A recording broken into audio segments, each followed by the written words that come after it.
गीता दीदी का भइल बेटा? दीदी तो चिल्लैलू काहे? का भइल गीता? तो हर तबीयत ठीक बा? का भइल दीदी, इतना जोर से काहे चिल्ला रही आप? पता नहीं के माँ, मन बहुत घबरा रहल बा। हम अभी व्यू के फोन कर रहा नहीं। कौनो बात ना दीदी, बस पूरा सपना देख ले होखिए, आप टेंशन मत ली। खींचा,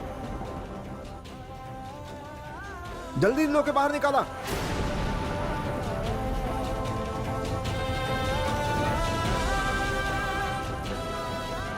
हमारे विहान के बचावा। हाँ रुचि, तू पहले ऊपर आ जा। विहान के बचावा। हाँ तू पहले ऊपर आ जा, विहान के हमने बचा ले। विहान! कम।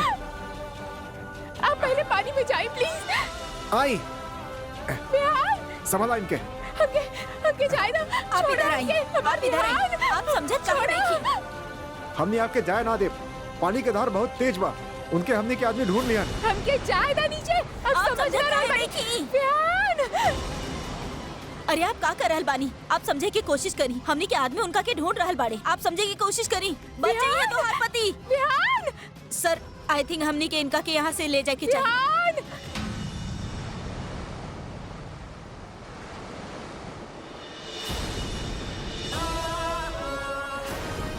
सुनिए हमारी बात, हमने के लोग उनका के ढूंढ रहल सर, बाड़े। विक्टिम के लाश के कोनो पता ना चल रहा बा सर। लाश? का बोला तू? लाश ना ढूंढने के तारा के, एक जिंदा आदमी के ढूंढने के बाद हमार विहान के ढूंढा। यहाँ लाश? कुछ भी कर रहल भाई, लोग समझ नहीं के रहल। जा शांत हो जा। सुना कुछ भी बोल रहल भाई।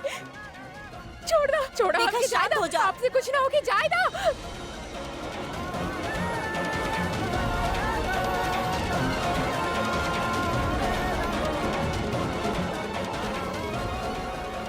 विहान! अरे का भइल? सब ठीक तब आए जा। मिनी तो बैंगलोर से आ गईलू, प्रियंका भी साथ आइल बा। अरे ना, ती ना आईली। लेकिन आपके का हो गइल? आपकी तबीयत खराब बा का? ना, हम कब से विहान और आरुषि के फोन लगावे के कोशिश कर रहल बानी, पर फोन लग ही नहीं के रहल बा। अरे तो नेटवर्क ना मिल रहल हो की? कर ली है ना फोन उ लोग, टेंशन काहे ले रहल बाड़ा? हम भी अब तक यही सोचत रहली कि नेटवर्क प्रॉब्लम होखी, लेकिन सच कहीं तो अब तो हमरा के भी टेंशन हो रहल बा। इतना देर से उ लोग के फोन ही नहीं खियाइल। अच्छा, अरे मोबाइल नहीं के लग रहल बा, तब मुंबई के बंगला में फोन कर ला। ओकर दोस्त के नंबर तो बा हमरा पास। अरे बा, हम फोन करत हनी।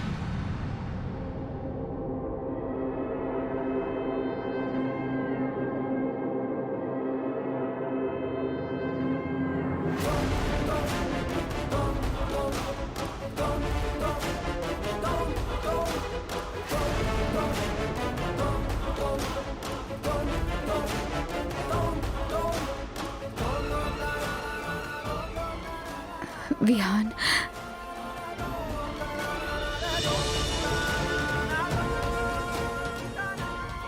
विहान! विहान! हे भगवान! विहान!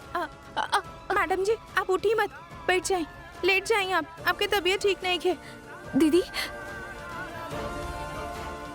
विहान मिलन ना?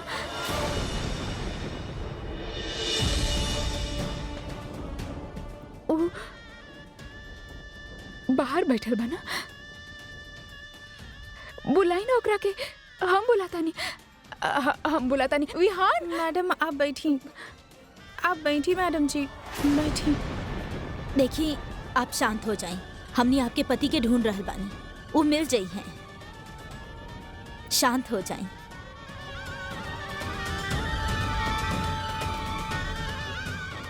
आरुषि जी, अगर आपके घर वालों के नंबर मिल जात तो एक बार उनकरा से बात हो जात, उनकरा के इन्फॉर्म करे के होखी। ना,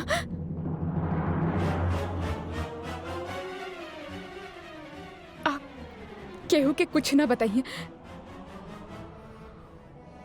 हमार साथ सास के इस सिचुएशन में हमरा के संभाले के बा। हमार विहान जान बाऊ सबके, हमार माँ लोगन के आत्मा बाऊ, ना रह पाई ओकरा बिना। इस सिचुएशन के हम अपना तरीका से हैंडल करब। ओके ओके, ओकरा हल्का सा चोट या फिर जरा सा खरोच भी आ गए ना तो जान निकल आवेले हमार माँ लोगन की। और उससे पहले दर्द वो सबके होखेला। जब तक विहान नहीं के मिल जा, कोई केहू से कुछ ना कही, केहू ना कही। वो मिल जाए, मिल जाए।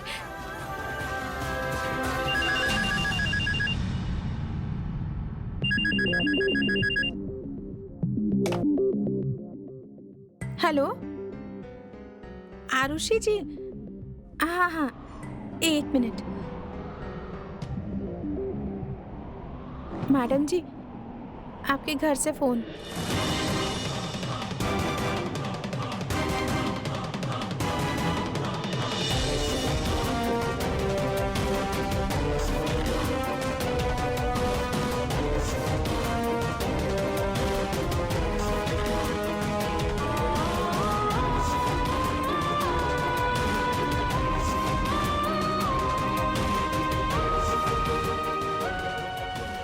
हेलो,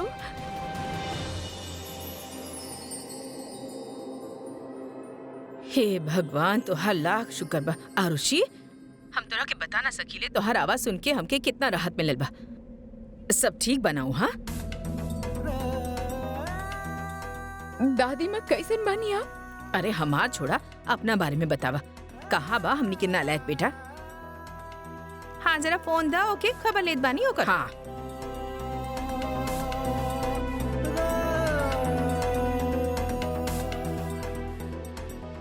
अरे कुछ बोल कहे नहीं की रहल आरुषि। और आरुषि बेटा, पता बा हमनी कब से तू लोगन के फोन लगा रहल बानी। रिंग जात रहे, बाकी केहू उठावत ना रहे, फोन मिलते ना रहे। अरे फोन तो करे के चाहत रहे ना।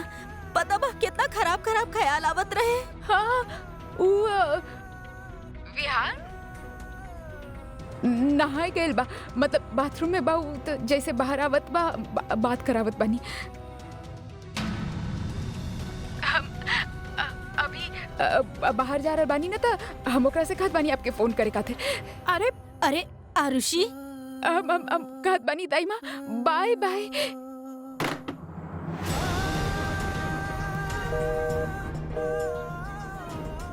चला भगवान के शुक्र बा, पता तो चलल सब ठीक बा।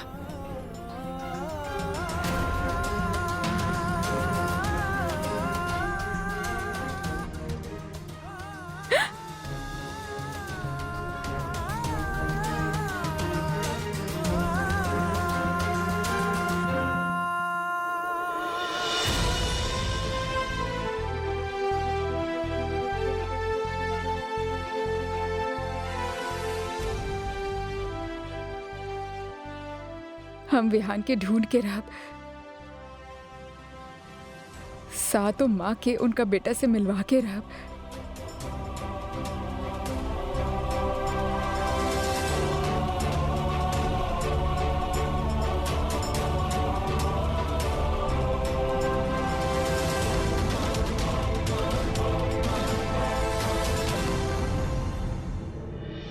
आरुषि ऐसे काहे बिहेव करत रहे?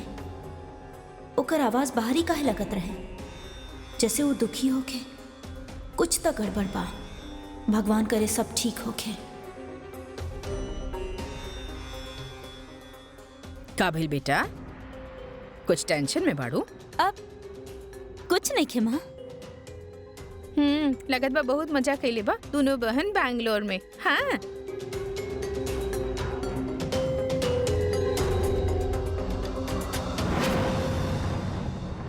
विहान मिलल कहाँ बा? अच्छा भैल आप यहाँ आगे नहीं देखी। हमने अपना तरफ से पूरा प्रयास के लिए बानी, लेकिन 99% लगा था कि आपके पति ये दुनिया में नहीं खन।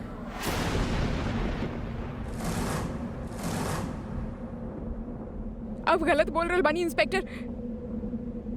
आप 99% कह लेना, एक मतलब 1% चांस बाकी उस जिंदा बाना, और 1% के हम इतना आसानी से जाए ना दे सकेले। उम्मीद पे दुनिया कायम बा सर। उम्मीद ही हम सबके जिंदगी में सबसे बड़ा चीज बा। हमार उम्मीद हमरा के यकीन दिलावत बा, हमार विहान वापस आई।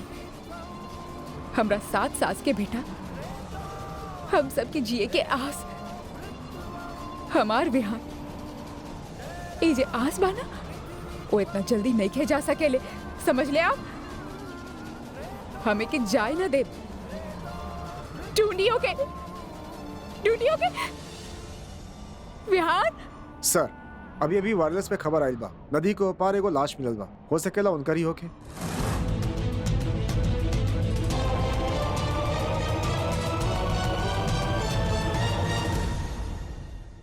पकड़ा पकड़ा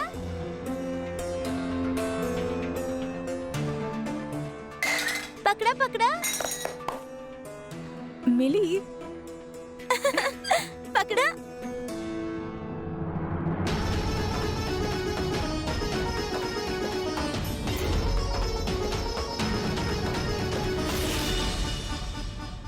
अरे देख के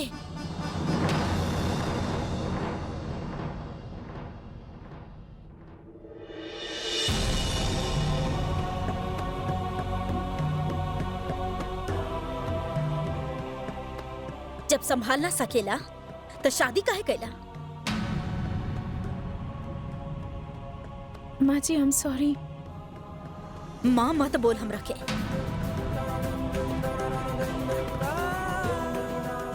बच्चन के खेलने के घर परिवार चलावे के, घर बसावे के खातिर परिवार के समझे के पड़ेला।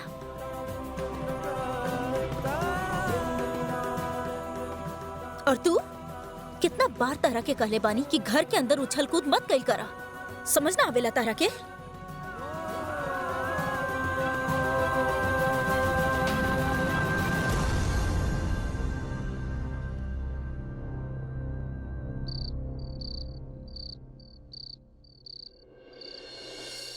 और अब खबर मुंबई से।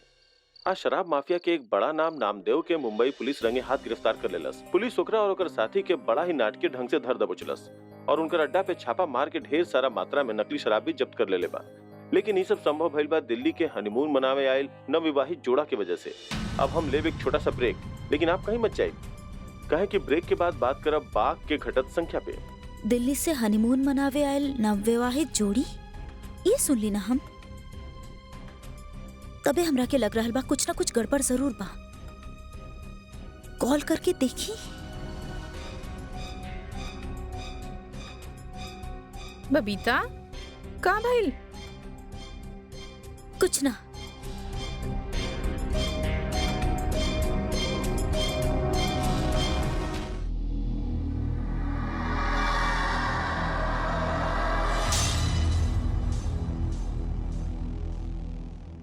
का भइल मैडम? इंस्पेक्टर, ये हमरा से ना होगी, हम ना कर पाई भी। प्लीज मैम, एक बार देख के बता दी कि वो आपके पति बाड़न की ना। ओकरे बिना हम तहकीकात ना कर पाए। I mean it's a process. Please.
Honeymoon couple Vihan और आरुषि ना हो सकेले। वो कैसे हो सकेले? कहीं आरुषि हमनी से कुछ छुपाता नहीं खे रहल। अगर वो हमरा से झूठ बोल रहल बिया ना तो हम ओकरा के बहुत डांटब। हम बंगलो के लैंडलाइन पे फोन करके देखी।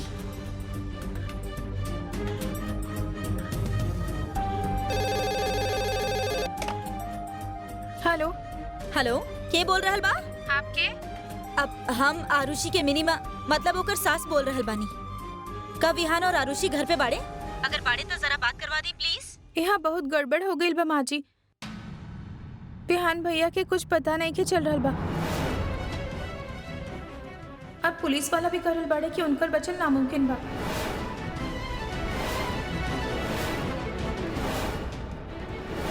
कुछ भी समझ में नहीं किया रहल माँ जी।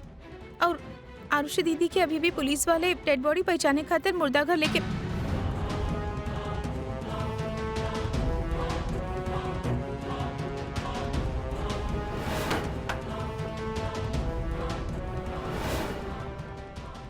Hello hello. हाँ हेलो आरुषि, मिनीमा हम बोल रहल बानी। तू इतना हकला कह रहल बाड़ू? ना ऐसा कुछ ना बा मिनीमा। इनफैक्ट यहाँ सब ठीक बा। डोंट वरी, कुछ भी नहीं खे भइल यहाँ पे। ठीक बा मतलब? के फोन उठेले रहे अभी? कुछ कहत रहे विहान के बारे में? कुछ लाश के बारे में बोलत रहली? का हो रहल बा ओजा? ना मिनीमा, वो विहान ना रहे। हम खुद लाश के देख के आयल बानी। वो अपन विहान ना रहे, वो केहू और रहे मिनीमा।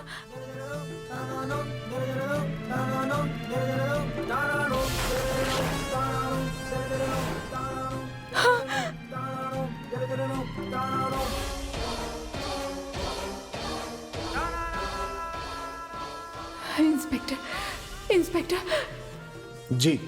इन हमार विहान नहीं के, विहान के कुछ नहीं के भैल बा मिनीमा। ओके कुछ हो ही ना सकेला। वो बिल्कुल ठीक होगी।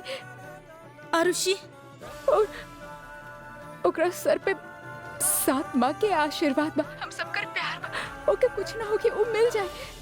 बस एक हादसा ओकरा के हम सबसे कुछ देर खातिर दूर कैले बा, बट वो जल्दी ही मिल जाए। I am sure. तू चिंता मत कर आरुषि, हम वहाँ तोरा पास आ रहल बानी। ना मिनीमा, आप बताइए, हम बिल्कुल ठीक बानी। I am okay. You just shut up okay Aarushi. हम आ रहल बानी तोरा पास वहाँ। मिनीमा, आप घर पे केहू के कुछ ना बताइए ना। लेकिन हम घर वालन के झूठ काहे बोली? मिनीमा प्लीज, केहू के कुछ मत बताई, काहे कि विहान मिल जाए मिनीमा। और अभी आप सब करे बताई तो माँ लोग खामखा टेंशन में आ जाइए, घबरा जाइए प्लीज। अच्छा ठीक बा, हम केहू के यहाँ कुछ ना बताई, लेकिन जब तक हम वहाँ पहुँच रहल बानी तू अपन ख्याल रखिया, समझ लो तू।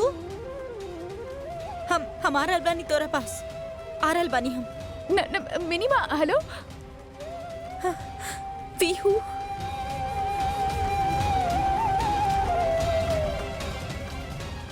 हे भगवान, एकरा से पहले कि बाकी माँ के पता चले, विहान सही सलामत वापस लौट आवे।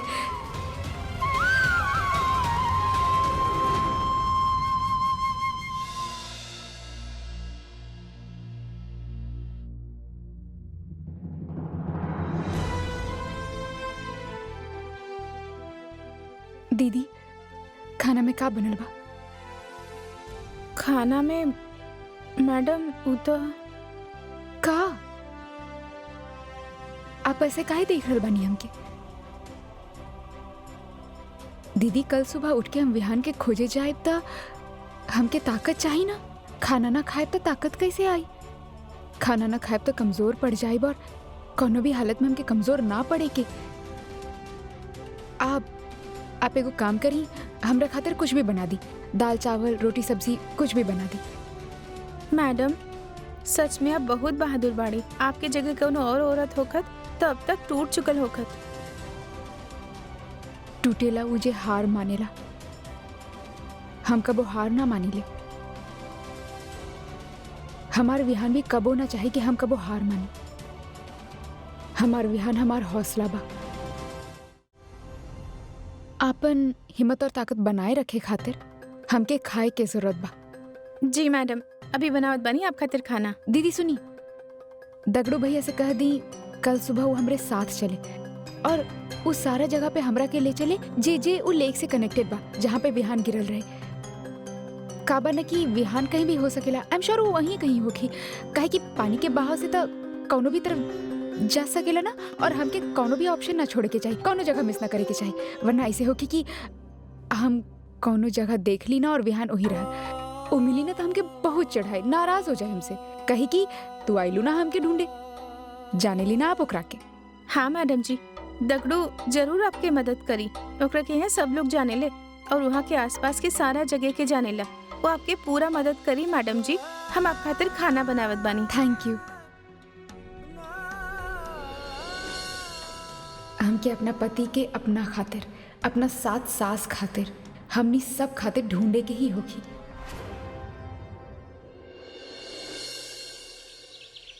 पुष्पा, ये पेपर अभी तक यहाँ बा, उठौलू का है ना, सब काम हम ही करी और कूड़ा वाला आयल रहेगा। देख लू तू, कौनो भी काम ढंग से ना हो रहा बा घर में। पुष्पा, हमार चाय कहाँ बा? वो भी हम ही बनाइब का? पुष्पा, ओहो दीदी, बात का बा? सुबह सुबह छिड़का है रहल बानी। हाँ, रात की नींद पुराना भइल का? कहा बताई हरप्रीत, सुबह से कुछ ठीक ही ना लग रहा बा। शायद तो ठीक करल बाड़ू, नींद पूरा ना भइल बा हमार। पर ऐसन का भइल कि नींद पूरा ना भइल? कुछ ना, ओ विहान के फोन ना आइल तब अजीब से हलचल हो रहल बा जैसे। भाई देखा, अभी कौनो मजाक ना, अनअवेलेबल आ रहल बा दोनों के फोन। ई का बात भइल? का करल बाड़े वो दोनों? हाँ, अनअवेलेबल। हमहू कब से फोन लगा रहल बानी, बाकी फोन मिलिए ना रहल। जब से विहू गइल बा, एक भी बार बात ना भइल ओकरा से। कमाल कर रहल बाड़ी आप दोनों। हनीमून पे गइल बाड़े, भूल गइल हुई हैं। अच्छा, तो हनीमून मनावे वाले फोन ना करेले का? देखा, हमारे पास एक आइडिया बा। नाश्ता करत करत बता दो पानी। Brilliant idea. अच्छा आजा। अरे पर माँ जी बताई ना, माँ जी बताई ना। अरे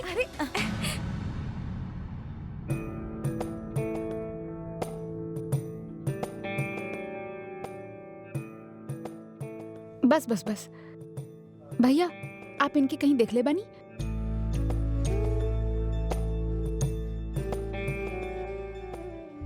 एक्सक्यूज मी, का आप इनके कहीं देख ले बानी? जी ना, हम नहीं देख ले।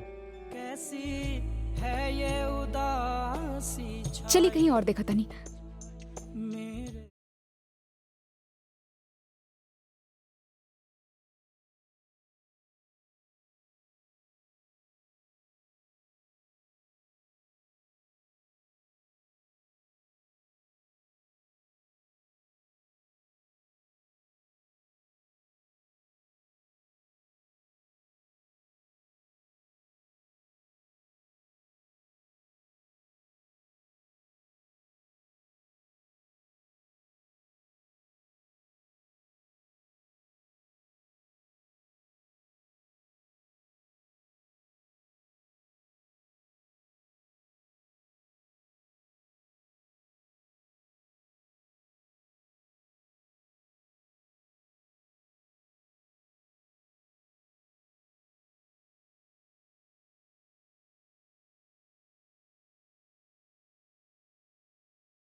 अब बताई ना माँ, तड़पा काहे रहल बानी? अब बोली भी सरप्राइज बोली ना माँ। हम सोचत रहने कि हमने विहान और आरुषि के एगो सरप्राइज दे। सरप्राइज? कैसन सरप्राइज? देखा वो दोनों के जाके आज तीसरा दिन बा, काल हो जाई चौथा दिन, ओकरे बाद दिल्ली लौट के आवे के ही बा उनके।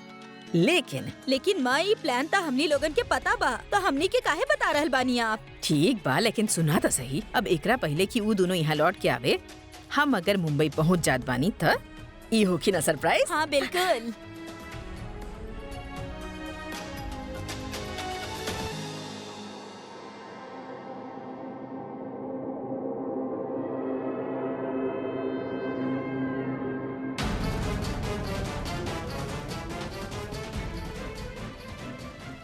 ई तो विहान भैया के फोटो बा, बाकी न्यूज़पेपर में काहे छपल बा? कुछ लिखल भी बा ए पे। का लिखल बा? काश हमरा के पढ़े आवत। कितना अच्छा लगता नहीं। माई तो बहुत बढ़िया बा, एक रास्ता हमनी के भी वेकेशन हो जाई। हाँ। और वो दोनों तो सपने में भी ना सोची है कि हमनी वहाँ पहुँच जाए। बहुत अच्छा आइडिया बा। हाँ सिद्धि विनायक चलब। हाँ अच्छा सुना, मिनी बा कहा, ओकरा के बोला ऑनलाइन टिकट बुक कर दे। अरे माँ वो तो वॉक पे गइल बा, अभी तक तो आ जाए के चाहत रहे, पता ना काहे ना आइल। लागत बा आज ही के दिन ओकरा के वेट लॉस करके ही लौटी। हम फोन करके आवत बानी। पुष्पा, माँ के जरा चाय दे दिया बेटा। जी।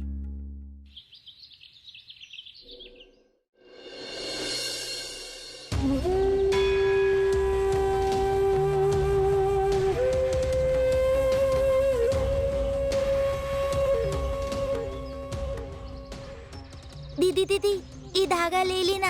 आपके पता भाई, ई मंदिर में ई पेड़ के इर्द गिर्द धागा बांधे से 11 बार परिक्रमा करे से कहल जाला पति के आयु लंबा होखेला।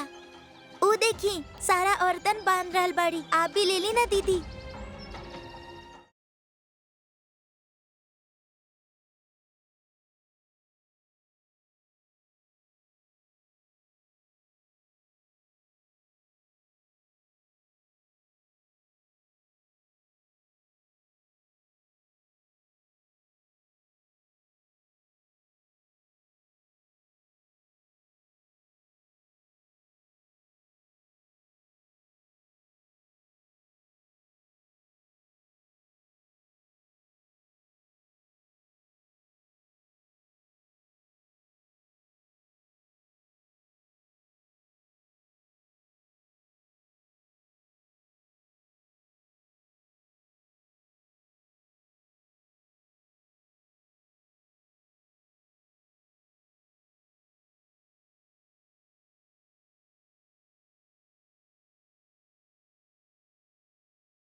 दादी माँ आपके चाय।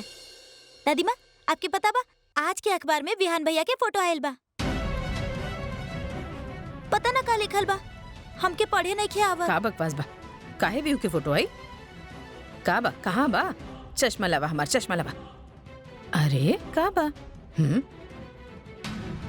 जल्दी ला भाई चश्मा। लाई माँ, हम पर देत बानी। हाँ बेटा, कनो गलतफहमी भइल होगी पुष्पा के। काहे खाम का फोटो छपी विहान के?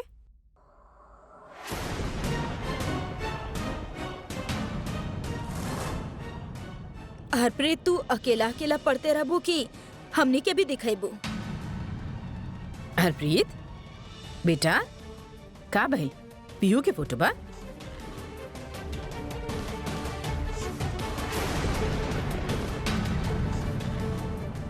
गीता,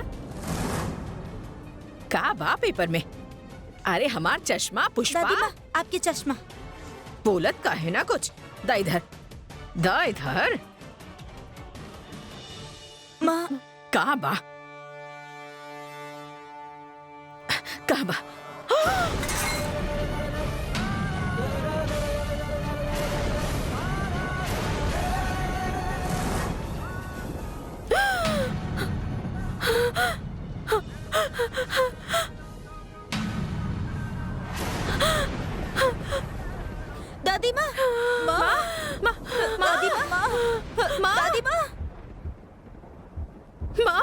माँ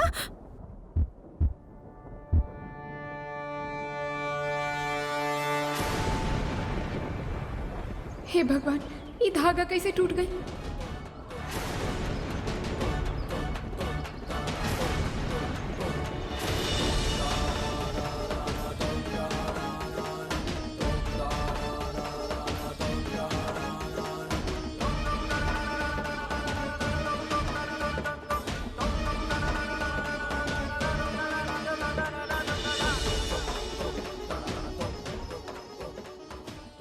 अरे इ त बहुत बड़ा अपशकुन बा। धागा टूटल अच्छा ना होखेला। ई त विपत्ति के संकेत बा। धागा कमजोर है, यही खातिर टूट गए।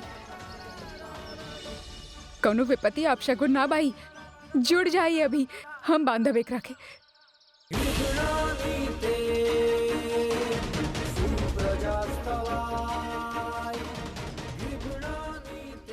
देख लू, बंध गई।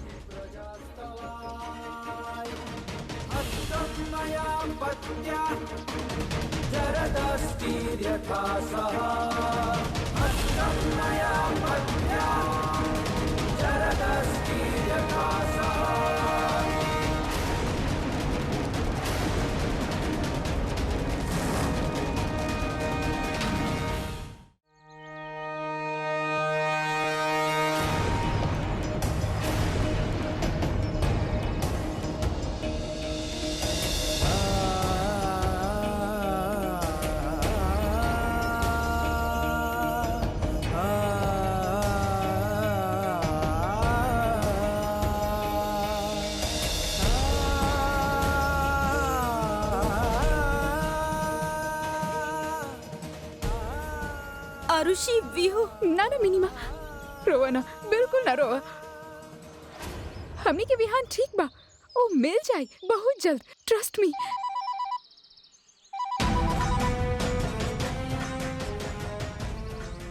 हरप्रीत के फोन बा। हम बिना बतैले आयल बानी, केहू के कुछ ना पता, सब ढूंढ रहल होके। कुछ तो बतावे के पड़ी। ना मिनीमा, आप उनके कुछ ना बताइए। आरुषि, लेकिन कब तक? जब तक विहान वापस ना मिल जा तब तक, प्लीज।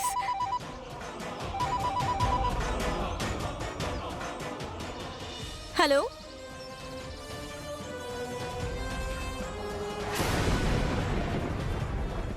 कहाँ?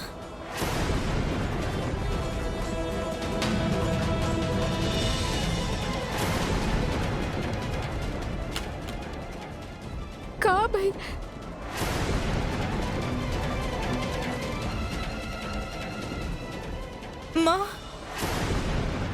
माँ की तबीयत बहुत खराब बा आरुषि।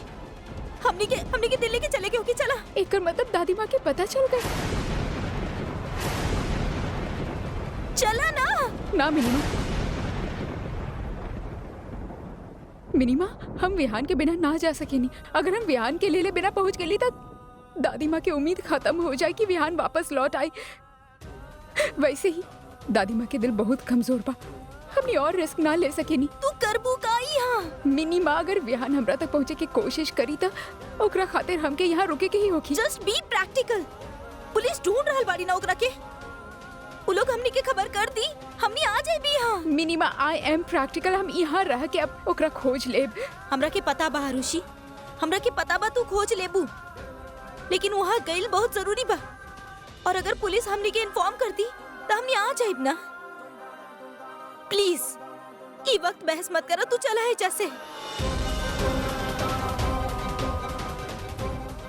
आरुषि चला। आरुषि, खतरा भी पूरा तरह से टलल नहीं है। इनकरा हमरा कंप्लीट रेस्ट देवे के बा और इनकरा कोनो भी बात के स्ट्रेस ना होके के चाहिए। हमनी के प्रिकॉशन देवे के चाहिए, कहे कि माँ जी की उम्र बहुत ज्यादा बा। Will have to be very careful. ठीक बा, हम चलत तानी, आप इनकर ध्यान रखो। जी doctor, thank you. Nurse please 2 minute खातिर आई। पता ना हरप्रीत, हम तो हमेशा कोशिश करेली कि माँ की कोनो भी चीज के स्ट्रेस ना होके।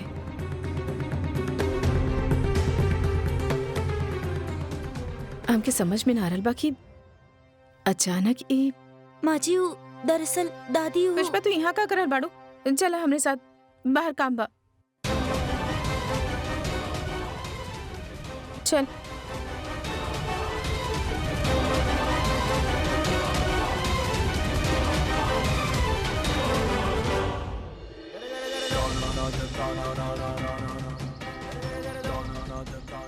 काहे कर रहल बानी आप हमरे साथ ऐसन? आखिर का चाहेली आप? ये कैसन परीक्षा बा माँ? हम ई त ना मांगले रहनी आपसे। हम तो जिंदगी भर के साथ खातिर आपके आशीर्वाद मांगले रहनी। आप बिछड़ल काहे दे देली? अब हमरे विहान के आप वापस लेके आई हैं,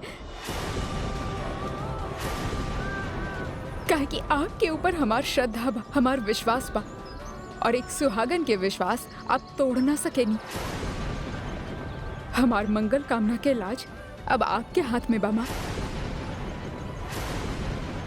जब तक हमार विहान वापस ना आ जात, हम इहे रहब आपके सामने, यहाँ से कहीं ना जाए। आरुषि,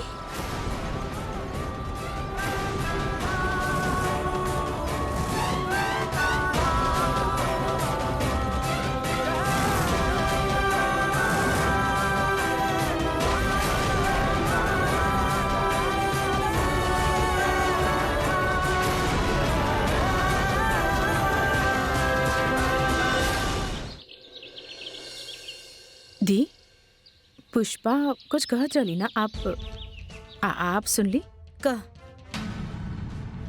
पता ना, माँ अकेले रहनी का मतलब आप लोगन में से उनके साथ केहू ना रहे? समझ में ना रहल बा अचानक ऐसे माँ के कहाँ हो गए।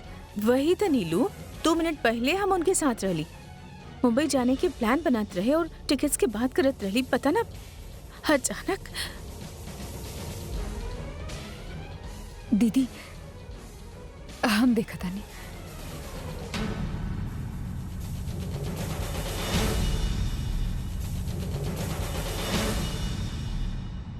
हमार बात ध्यान से सुन, क्योंकि भूल से भी हिम्मत कहिया कि अम्मा अखबार पढ़ ले रहले, समझ लू? पता ना सबके दिल पे का बीती, एक खातिर केहू के कुछ पता ना चले के चाहिए। पर चाची जी, ना, हमार हिम्मत ना बन रहा बा केहू से कुछ कहे के। और नर्मदा दीदी तब बिहान की सगी माँ बाड़ी, उनके दिल पे का बीती? ना, वो अखबार कहाँ बा? हाँ, जा जल्दी लेके आवा। जी। चाची जी, अखबार। और याद रखिया केहू से कुछ मत कहिया, ठीक बा? जी।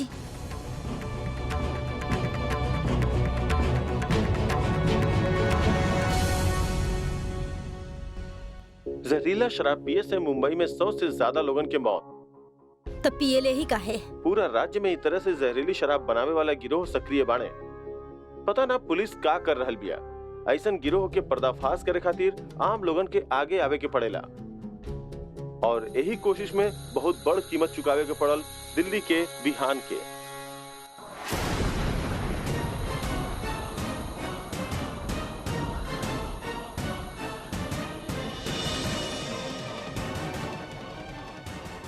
हे भगवान, ये हम का सुननी? ये लोग विहान के नाम काहे लेत रहले? पता ना का हो रहल बाई सब।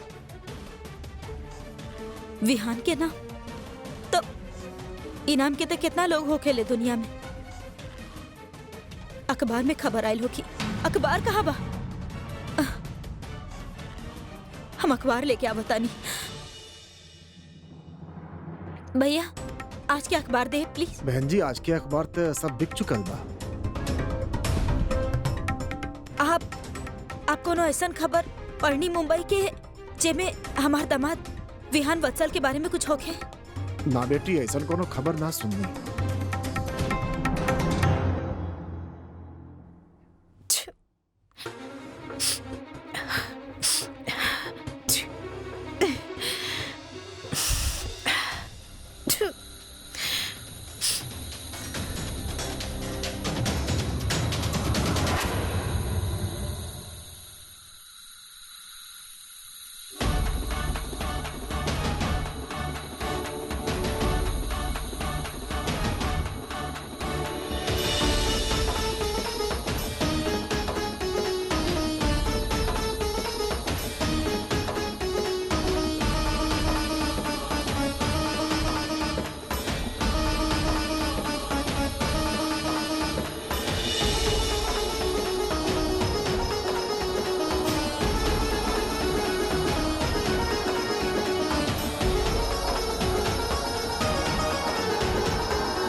अरे गैस के बू कैसन बा?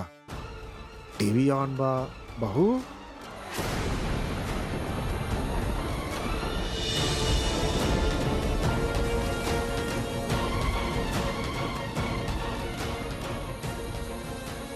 जानवी, अरे रुका, का कर रहा बाड़ू?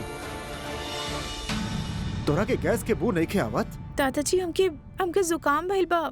ई गैस खुला छोड़ देलस, इतना बड़ा दुर्घटना होत होत बच गई। कस्तूरी कहाँ चल गई? बहू,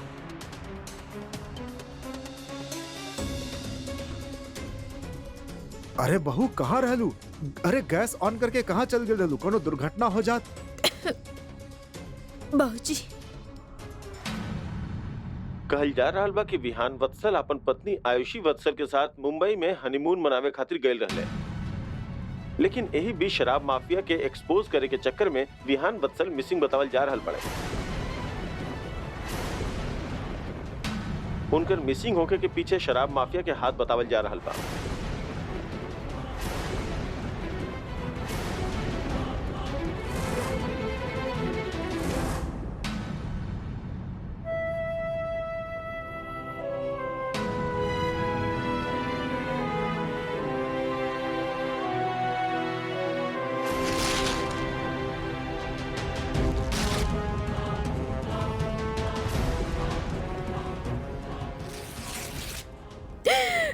अरे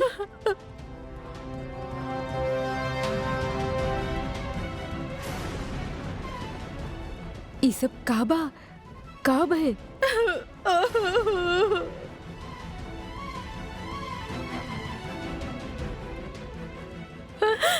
भाभी काब है? ई पेपर काहे फाड़ रहल बानी आप? दिलवा यू स्कैरिंग मी, बोली ना का भइल बा? दिलवा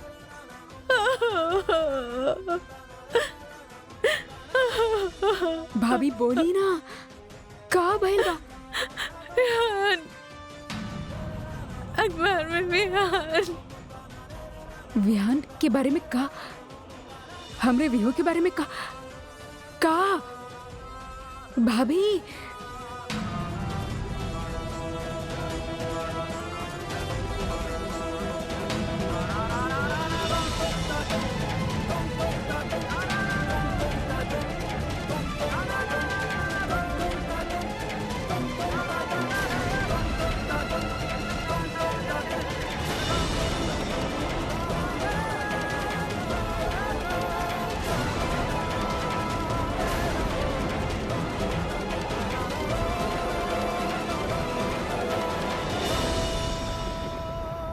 विहान इज मिसिंग?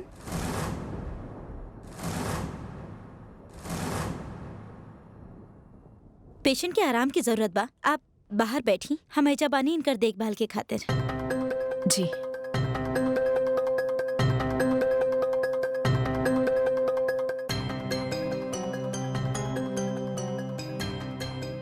इस सूतल बानी, तब तक हमें को कॉल कर लेता नहीं।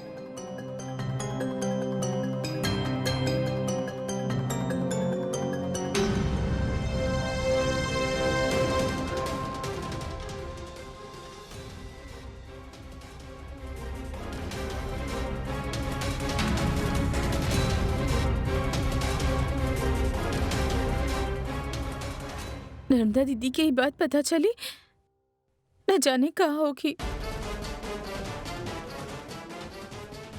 आप बिल्कुल ठीक कह रहे बानी, दीदी के ये बात पता ना चले के चाहिए। अगर केकरा के काना पता चले के चाहिए।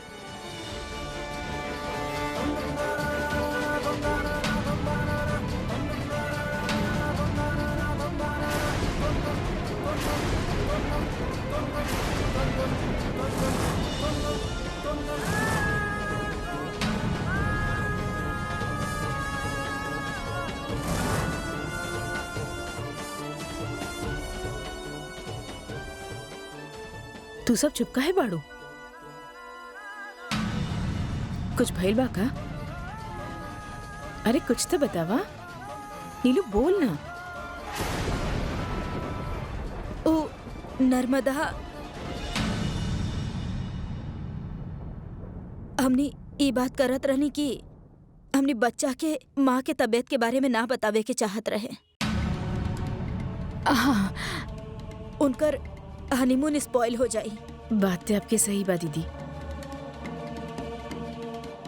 लेकिन अगर ना बताए तो विहान हमने के कबो माफ ना करत। हनीमून तो फिर से भी हो सकेला, लेकिन ई वक्त माँ की हेल्थ सबसे ज्यादा इम्पोर्टेंट बा। और हमने के बच्चा छोट ना बाड़े, समझदार बाड़े दोनों। अच्छा कैली कि हम बुला ले लिए उनके। वैसे भी हम बहुत मिस करत बानी विहान के। आज गुरुवार बाना, हमार दिन बा, शायद आ जाए था दोनों के।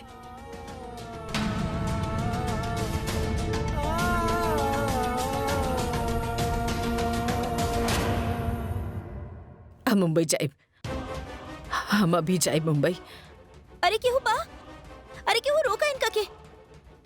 अरे ये तो ना, उनके यहाँ तक ना, हम जाए माँ जी, मुंबई। आपके आराम की जरूरत बा। माँ जी, आप आराम कीजिए। छोड़ा। अरे माँ, आप कहाँ हम रहल मुंबई बानी, जाए। माँ जी? माँ, माँ आप का कर रहल बाड़ी? हम क्यों माँ, मुंबई जाए के माँ? बा? माँ बेड से काहे उठी? माँ आपके बिस्तर से ना उठे के चाहत रहे। माँ नर्मदा आओ। माँ, हाँ मुंबई जाए। माँ आप प्लीज बैठ जाए। माँ, माँ प्लीज बैठ जाए। हमके मुंबई जाए दा। माँ, माँ माँ बैठ बैठ पहले। देखिए माँ, डॉक्टर साफ साफ कहले बाड़े कि आपके कंप्लीट बेड रेस्ट की जरूरत बा। हम ऐसे ना बैठ सकीले। आप समझ काहे ना रहल बाड़ी?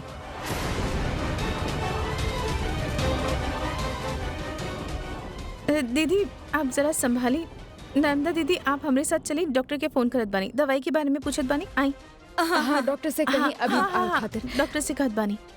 चल चल अर्पित, हम ऐसे यहाँ ना बैठ सके। मनोहर के बोला गाड़ी निकाला, हम जाइब। माँ का हो गल बाप के? आप जाने ली ना आपके तबीयत ठीक ना बा। डॉक्टर कौनो भी किस्म के स्ट्रेस लेवे से मना कैले बा। आप ऐसे ना जा सकेली। लेकिन हम यहाँ ई तरह ना बैठल रह सकित। वहाँ बच्ची अकेली बिया, का कर रहल हो क्यों? हमके जाए के बा बस। हमार टिकट बुक करावा नीलिमा, हमार टिकट बुक करावा, हम फ्लाइट से जाए। माँ वो अकेला नहीं की, मिनी बाड़ी ओकरा साथे। हरप्रीत मिनी से फोन पे बात कैले बाड़ी। मिनी बा? मिनी मुंबई में बा? मतलब? ओके पता रहे।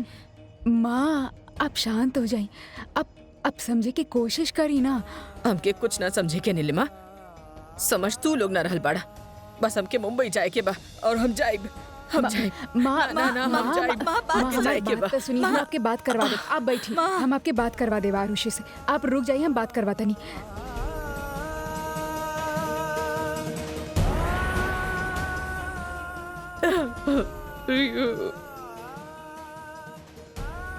मिनी, आरुषि कहाँ बिया? तू दोनों तुरंत दिल्ली वापस आवा। अरे नीलिमा, यारुषि माने खातिर तैयारी नहीं की। हालांकि ओकर तबीयत बहुत खराब बा। करल बड़ी जब तक विहान ना मिल जाला वो दिल्ली वापस ना आई। या माँ कुछ सुने खातिर तैयार ना बनी। बस करल बनी कि मुंबई जाइए। आरुषि से बात करा था, शायद वो मना ले। रुक जा, हम बात करवा बतानी। आरुषि, आरुषि, माँ के तबीयत बहुत खराब हो गई बा और उस जिद करल बाड़ी कि मुंबई आ रहल बाड़ी। अब तू ही उनका के रोक सकेलू। बात कर। दादी माँ, लीमा बात करी। दादी माँ। आरुषि, आरुषि तू फिक्र मत करो बेटा, हमारा अलबानी तेरे पास। हम सब मिल के ना विहान के ढूंढ ले बेटा, फिक्र ना करिए, हम अभी आ रहल बानी। ना दादी माँ, हम अकेले ना बनी, ये हम मिनी माँ बानी। हम दोनों मिल के ढूंढ ले विहान के, वो मिल जाए दादी माँ। हम लोग सब आके ढूंढब ना विहान के। माँ अब बैठ जाना। माँ माँ चलिए तो क्या अंदर लेके चला जा। माँ, माँ माँ, हेलो हेलो माँ, का भइल आरुषि?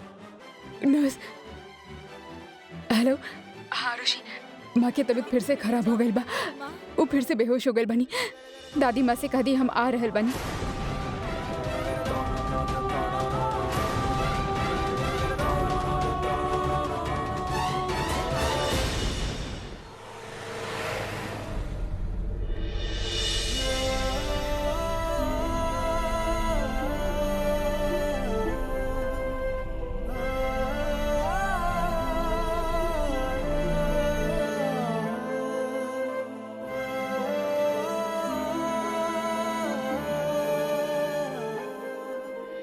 गाड़ी रोका, गाड़ी रोका।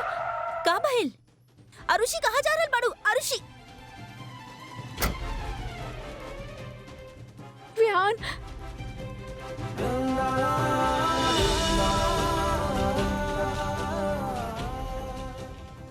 सॉरी।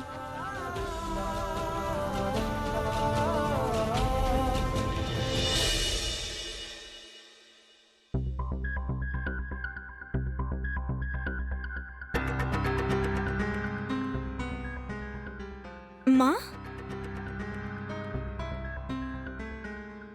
का भइल माँ के? माँ जी की तबीयत क्रिटिकल बा।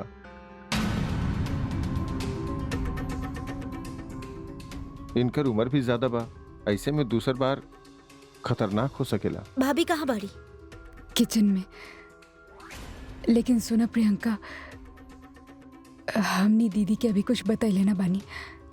पता बा हमरा के, पर काहे ना बतेलू? बतावे के तब पड़ी ना। बात तो सही बा, बतावे की तो पड़ी, मगर हमनी में से केहू के हिम्मत ना बन रहल बिया नर्मदा दीदी के ही बतावे के कि विहान मुंबई में मिसिंग बा, ओकर कुछ पता ना चल रहल बा।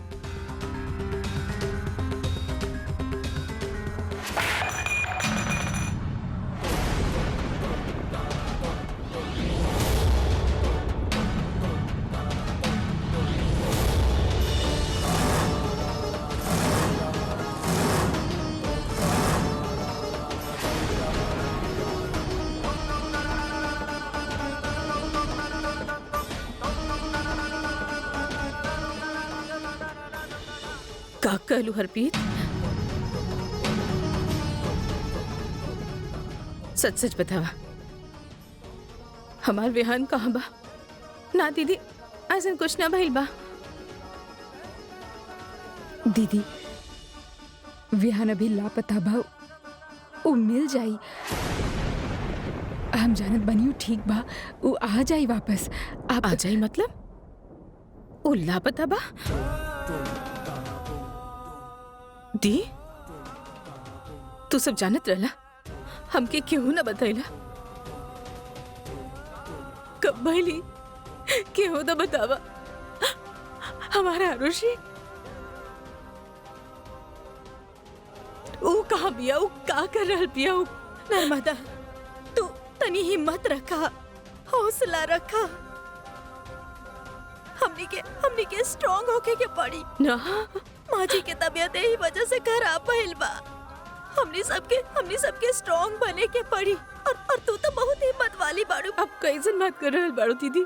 विहान लापता बा, भगवान न करे ओकरा के।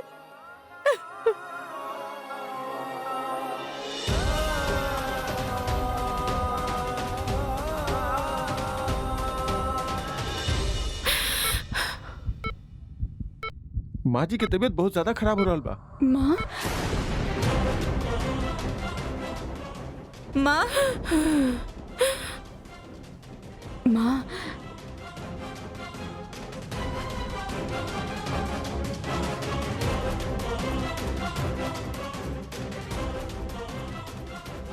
आरुषि कहाँ बाड़ी? हम यहाँ बानी बुआ माँ।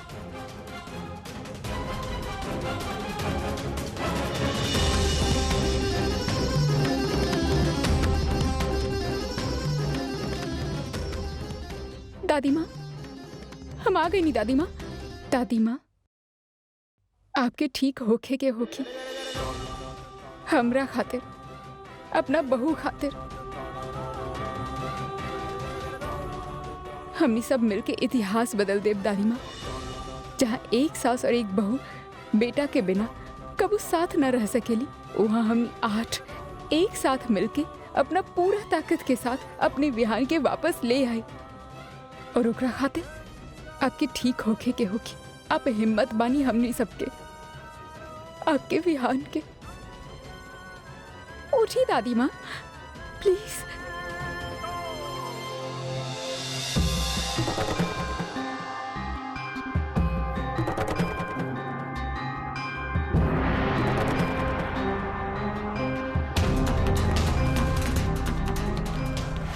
माँ, माँ,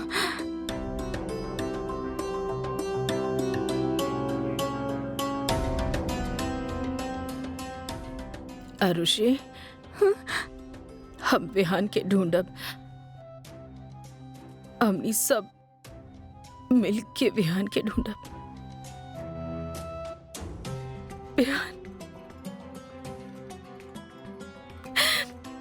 विहान बा दादी माँ, वो घर आई, वापस आई विहान।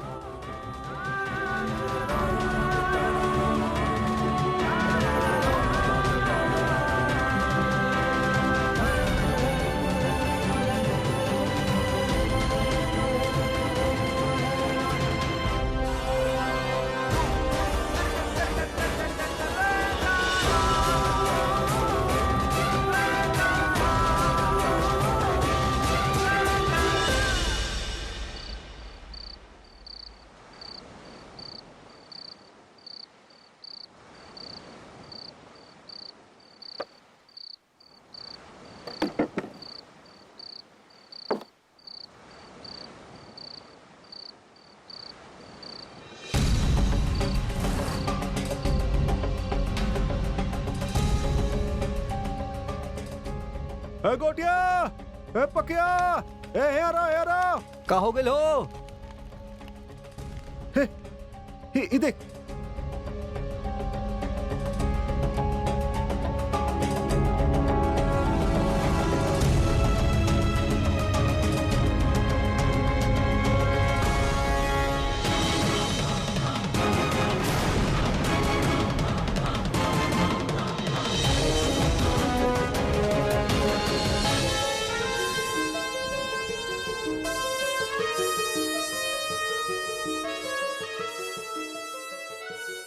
जिंदा भाई, हाँ सांस चलाता है कर। चला लेके चला वैद्य जी के बुलाओ जा। चला उठावा वैद्य जी के पास लेके चला।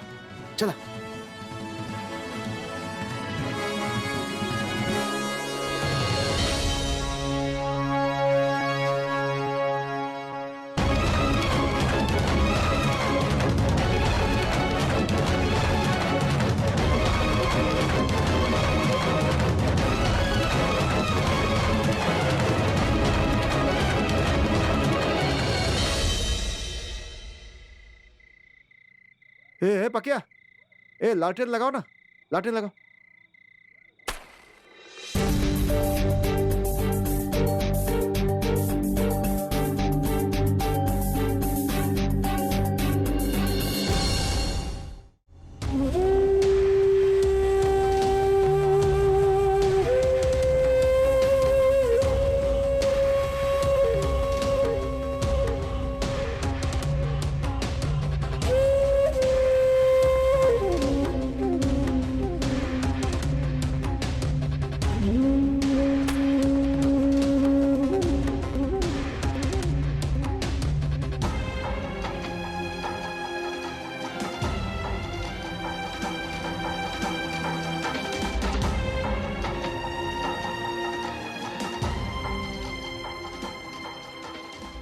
ई अखंड दिया बा, ई तब तक जलत रही जब तक हमनी के विहान घर वापस न आ जाए।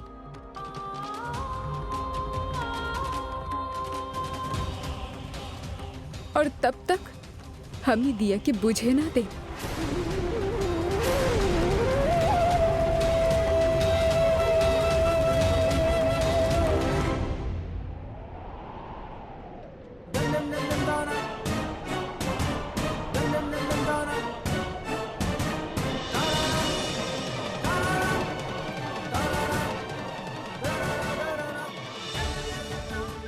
अरे देवा, हाथ रगड़ा, जोर से हाथ रगड़ा।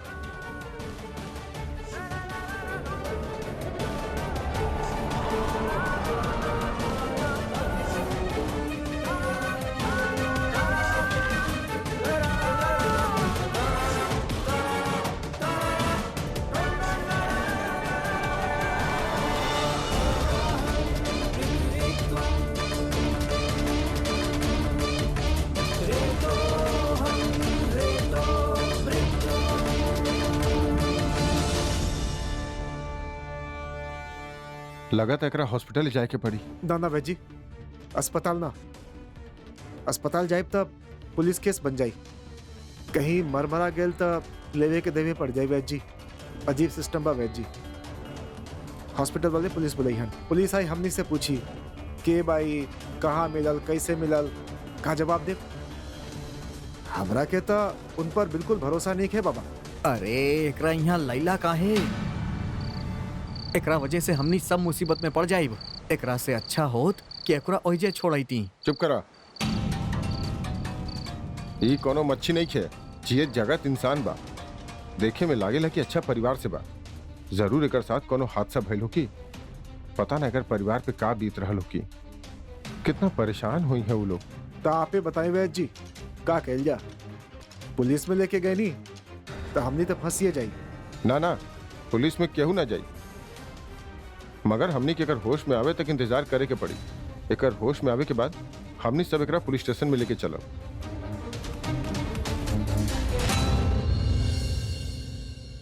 दिया पर से हाथ उठावा।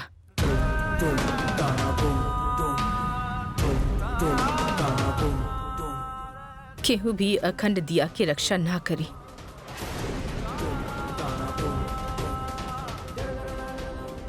अभी दिया के बचावे की जिम्मेदारी भगवान के बा।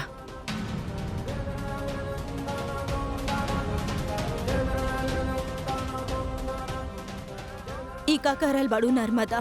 बिल्कुल सही करल बनी दीदी। ई परीक्षा हमनी के ना, ई परीक्षा भगवान के बा।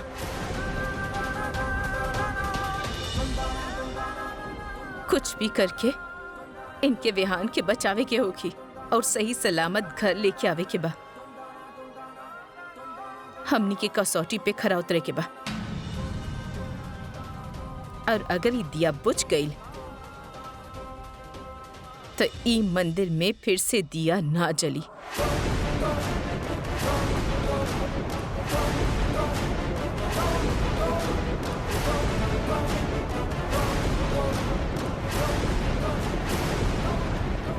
माँ, अभी का कर रहल बानी?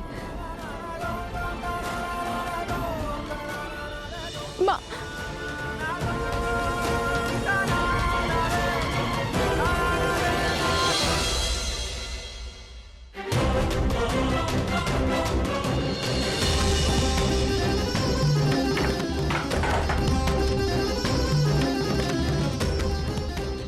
दीदी ये अब का करल बाड़ी? संभाली अपना आपके ना संभाल सके इतना, यही तो प्रॉब्लम बा। कमजोर पड़ गई बानी, हम टूट रहल बानी। आरुषि जैसन हिम्मत ना बा हमरा में। बस बस रेहान वापस आ जाए। वो हम सबके जान बा।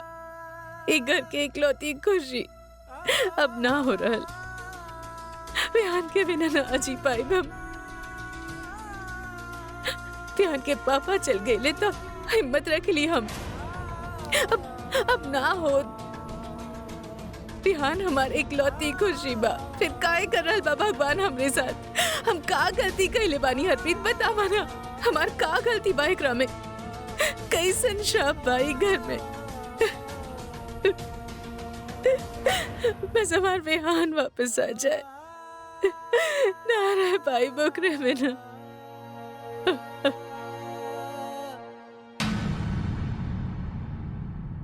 माँ,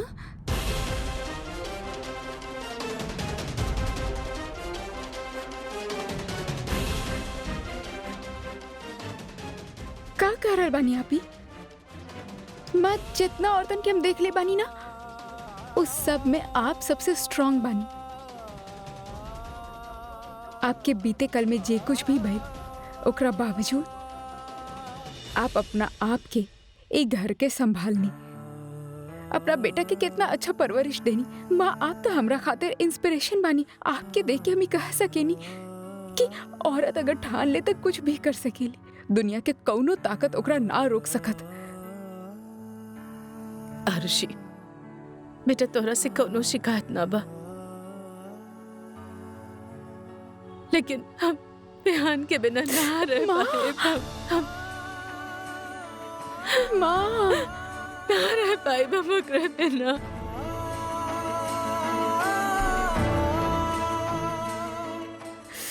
विहान वापस आई, वो जहां भी बा बिल्कुल सेफ बा।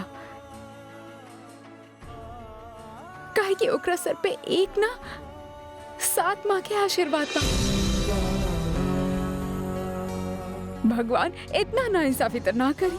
और आई एम श्योर विहान जहाँ कहीं भी होगी अभी ई वक्त घर वापस आवे के बारे में सोच रहा होगी, है ना बाना दाई माँ? हाँ है ना चाची माँ?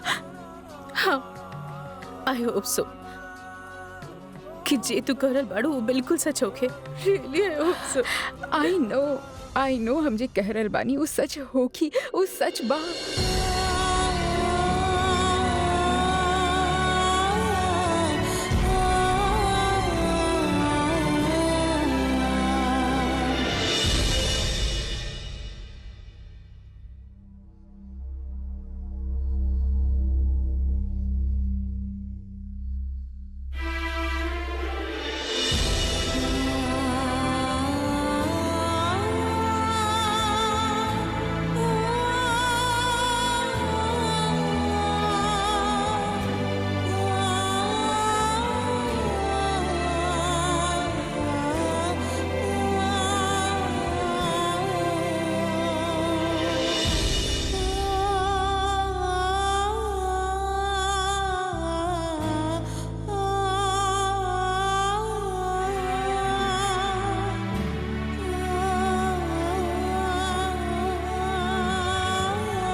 दादी माँ सूप ना, हमके ना खाए के बा कुछ भी। दादी माँ अब कुछ खाई है ना तो ताकत कहाँ से आई? का डिसाइड कर ले रहनी हमनी? हिम्मत रखे के, हौसला रखे के बा ना विहान के खातिर।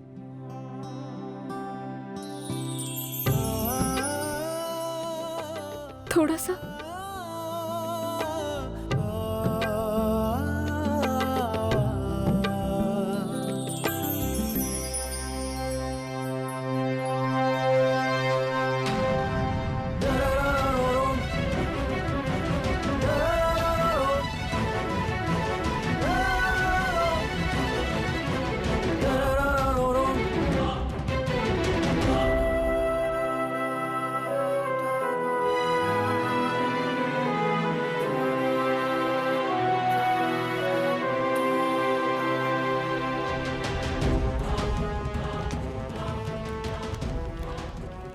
ए पकिया, हाँ?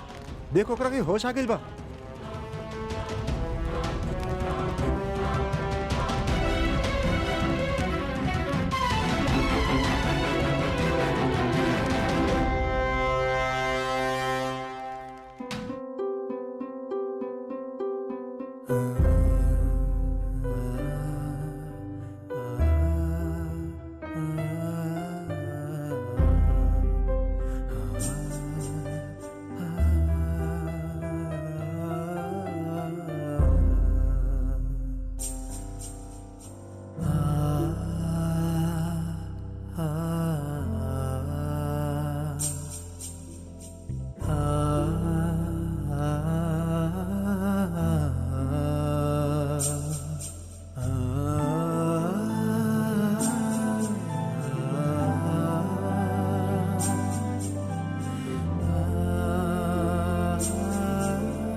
हमके स्ट्रांग होके के होगी विहान, और हम स्ट्रांग होकर एक घर में हमके तहार जगह लेवे के होगी। आज से हम ही घर के बहू बाद में, पहले बेटा बानी, विहान बानी हम। हमके पता बा तू आई बा, जरूर आई बा, पर तब तक हमनी के ई घर के, हमनी के माँ के, हमरे सतरंगी ससुराल के सारा जिम्मेदारी तार आरुषि उठाई। सुन रहे बड़ा, तार आरुषि।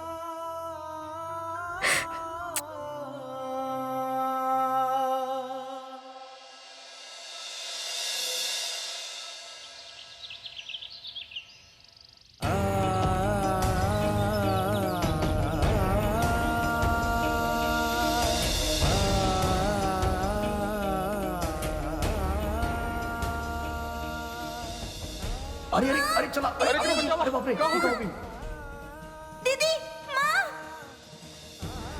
जब से ही शादी तय भइल बा, रोज कौनो न कौनो अपशगुन काहे न दिख रहल बा तू लोगन के ई संकेत। हम कहले रहली ना आरुषि से, कहले रहली ना ई शादी मत करा। अब देखा नतीजा।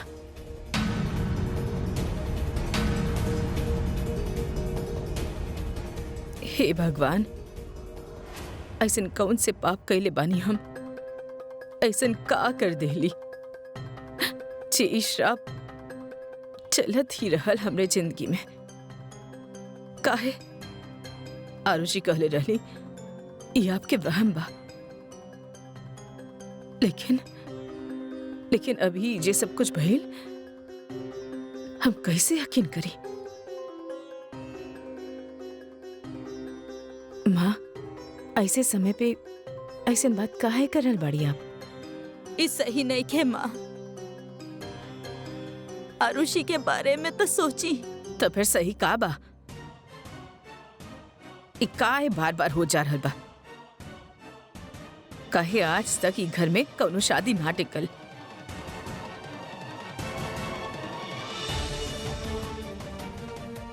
आज आरुषि और विहान की शादी, वो भी। हौसला रखी माँ।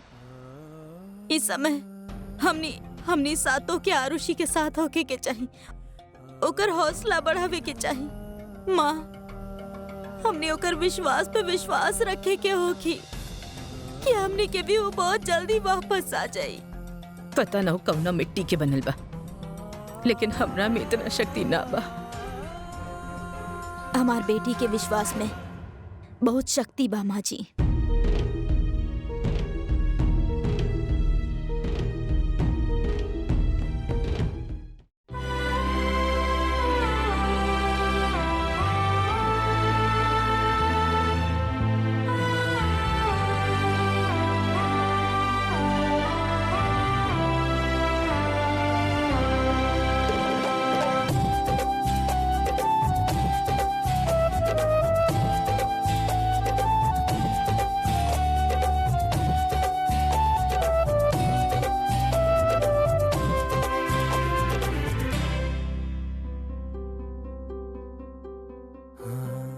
गुड मॉर्निंग एंग्री वत्सल। कैसन लग रहल बानी हम? आई नो, हमेशा की तरह कहबा बहुत अच्छा लग रहल बाड़ो। झूठा।